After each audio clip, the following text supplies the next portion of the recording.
Maurice Soulfighter Taylor, thank you so much for performing on Advocate Sessions today. Pleasure to have you. You're welcome. Thanks for the invite. First off, I'd like to ask you, how did you get involved in poetry, slam poetry, hip-hop? What's your background as far as performance? Well, on my blog, I wrote a little story, and it talks about my first remembrance of me writing was in my second foster home. I say second because my mom had told me before that I was in a foster home. Before that, I remember being in an orphanage before that as well. But I remember ripping off the blank pages out of the back of like books, novels, or whatever, and writing on those. And that's the first that I can remember of writing. And in terms of how I got into like poetry, spoken word, I used to rhyme a lot. You know what I'm saying? Went through like years of like trying to pick out a name, you know, and I set on Soulfighter, and then I was like rhyming, and like people like back in like the 80s and 90s, like if you said something clever, something intelligent, people be like, yo, this dope, you know what I'm saying? But like by the time like 98 came, like people was like, they wasn't really into like the intelligence anymore. It was more like the kill this, kill that, you know. And so I started getting into slam poetry, spoken word, because I really wanted to be heard, you know. So can you tell the audience a little bit about Poetic Recovery and the open mics you've been doing and all the events? Yeah, so Poetic Recovery comes out of, first I created Community Against Hate because I was with an organization that ended up becoming very racist and stuff like that. The board became mostly black and Latino. They kicked us out. So I started Community Against Hate, right?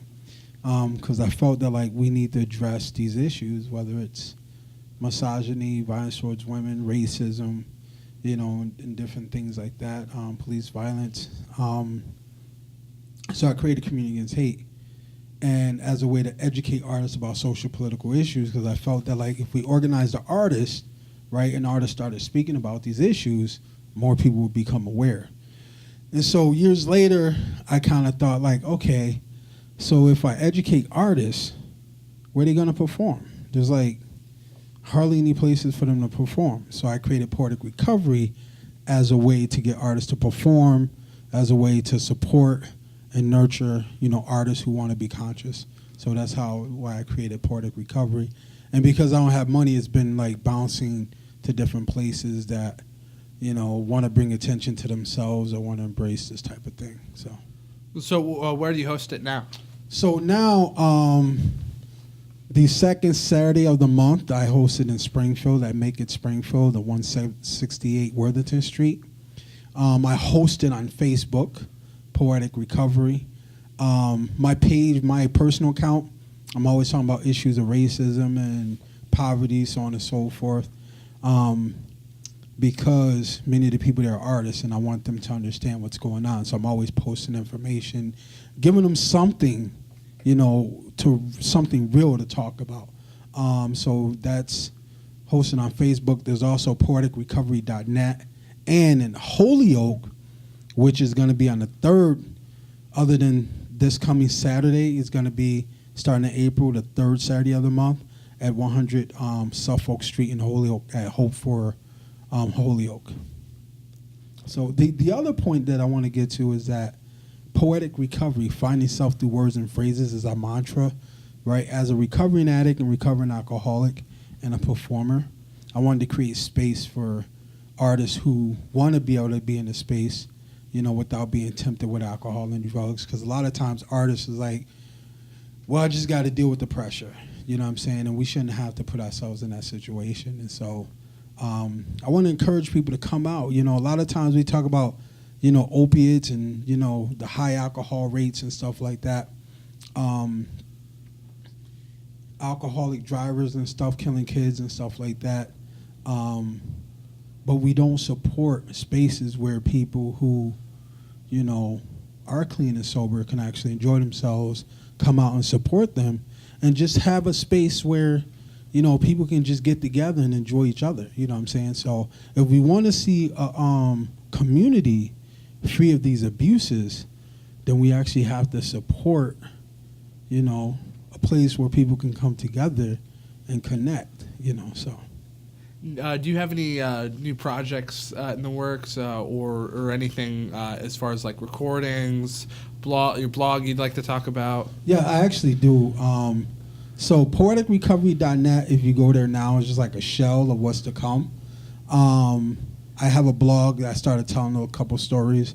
I'm going to be posting my poetry up there and telling the background of like what that poem means to me. But also, this called Artist Shine. That's going to be where the artists who come and feature at Poetic Recovery, I'm going to videotape them, some of their performance. I'm going to interview them and put them on, Poetic Recovery and stuff like that. You know what I mean? And also, I'm going to have a playlist on there, artists who want to have their music played and stuff like that. You know what I mean? So, up there. So that's a huge project. And what's big about this project is that I'm working on making it a community project. I'm usually like working by myself because I don't trust a lot of people. I feel like people will just want to take things over. But right now, I mean, listen, like Donald Trump, like the way he talks about women, this guy got elected talking about just grab him by the, what I mean? He got elected on that, what I'm saying? People just ignored that, what I mean?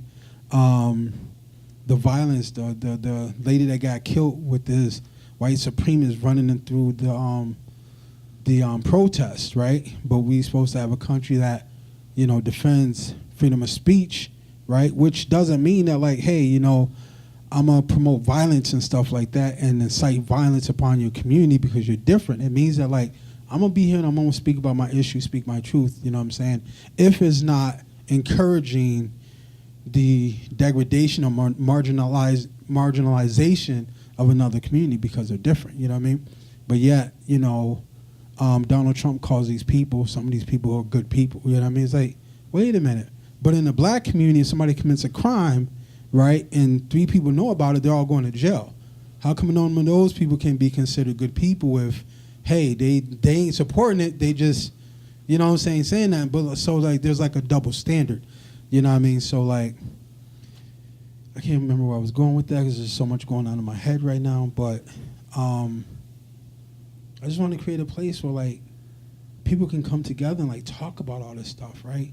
We can like address this stuff and then realize that like, you know what? At the base of it all, we're human beings and we have to live in this world. We have to live in this society, right? How are we going to choose how we live with each other rather than these divisions forcing us to choose how we're going to live with each other? But the way that we do that is that we have to talk about the issues that are in front of us, that have been placed in front of us, right? We have to choose to like look at them together, discuss them, and we have to choose to move forward together, whether that's, sharing resources or whatever, but we have to choose that, So that's why I created Poetic Recovery. Okay. Well, thanks once again, Maurice Soulfighter Taylor, for performing our own sessions. Thank you for having me here. I appreciate it. Pleasure to have you. Advocate! Yeah.